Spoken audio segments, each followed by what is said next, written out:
Assalamualaikum warahmatullahi wabarakatuh. Selamat pagi, tetap bersemangat, tetap beraktivitas.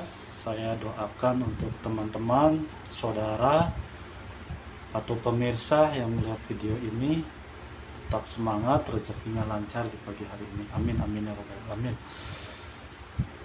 Pertama-tama saya perkenalkan dulu, nama saya Adi Zainuddin.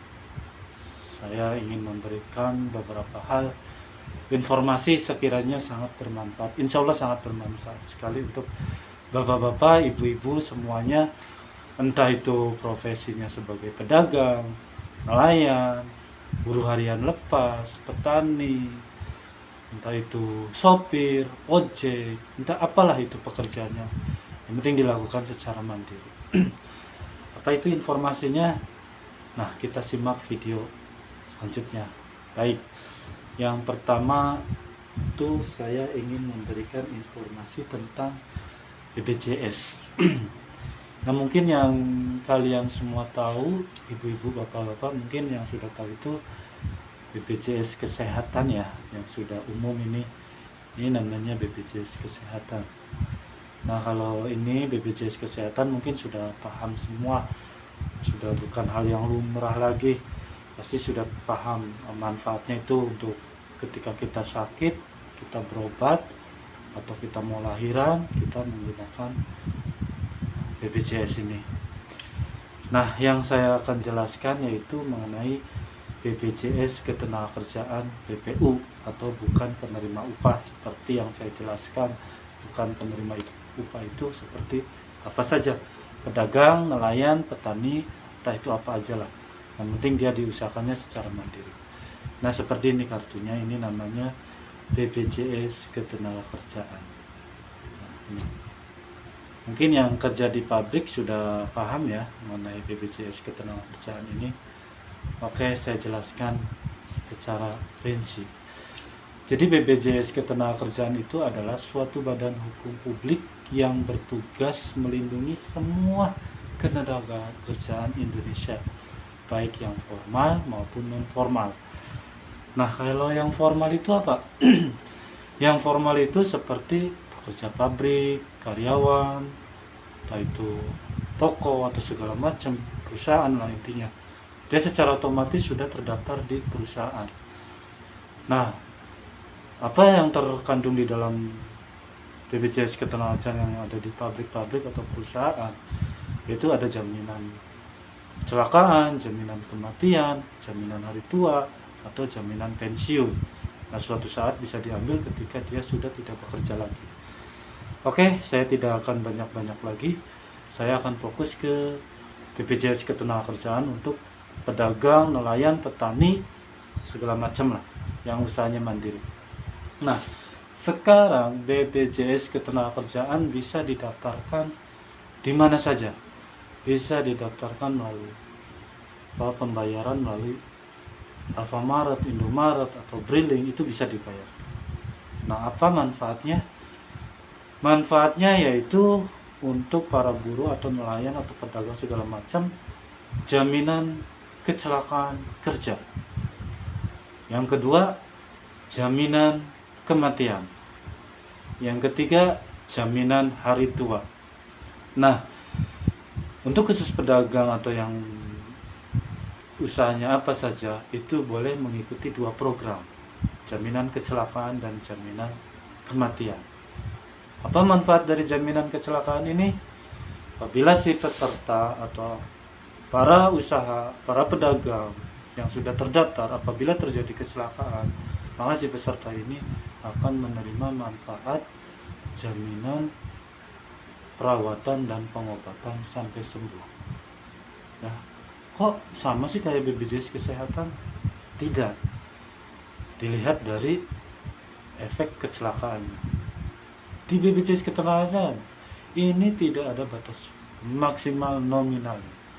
Apabila si peserta ini mengalami cacat total, maka si peserta itu akan berhak mendapatkan santunan tergantung medis yang terkenanya, atau itu cacat, entah itu ada salah satu anggota kita yang hilang atau gimana, itu akan mendapatkan santunan. Nah, apabila lagi misalnya si peserta ini harus dirawat di rumah sakit sampai berbulan-bulan, kata dokternya. Itu akibat kecelakaan kerja.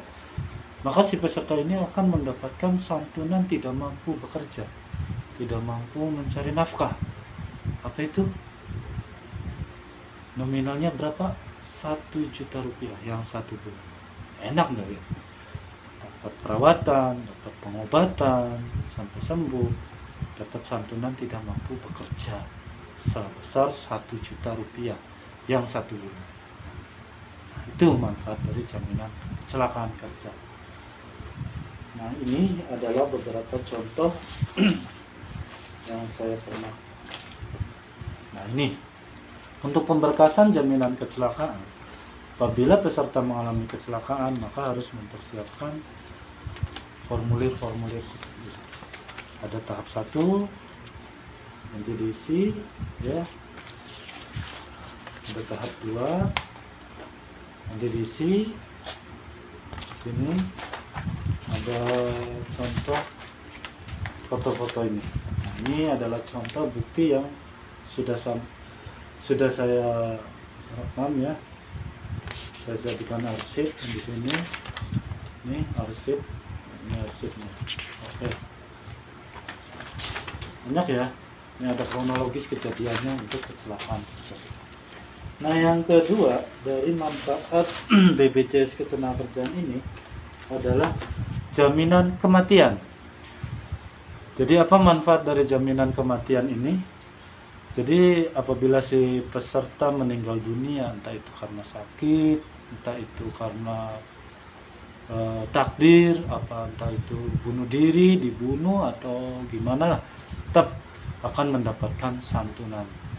Berapa santunan yang diberikan oleh ahli waris? Sebesar 42 juta rupiah. Lumayan kan? Setidaknya kita bisa meringankan beban yang ditinggalkan. Ya, cukup mengerikan sekali programnya, kecelakaan dan kematian. Tapi kita tidak bisa menghindari itu. Meninggal, pasti kita akan semua meninggal. Namanya orang tidak tahu.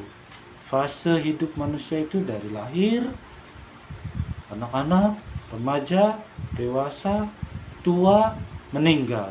Itu udah ketetapan. Nah, maka dari itu, mari kita siapkan sejak dini agar orang-orang yang kita tinggalkan ada manfaatnya untuk anak kita, untuk istri kita, dan untuk keluarga kita. Sebelum itu terjadi, saya harap semuanya tahu informasi tentang BPJS Ketenagakerjaan. Nah, ini contoh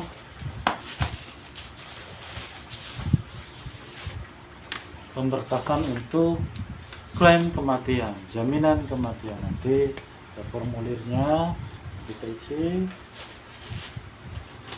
Ini contoh orang yang almarhum yang sudah pernah meninggal. Ini pemberkasannya, ini kartu BPJS-nya, ini formulir, ya, yang perlu kita isi. Ada surat kematian, oke.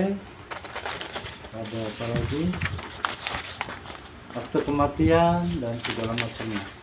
Ini adalah bukti contoh yang sudah meninggal.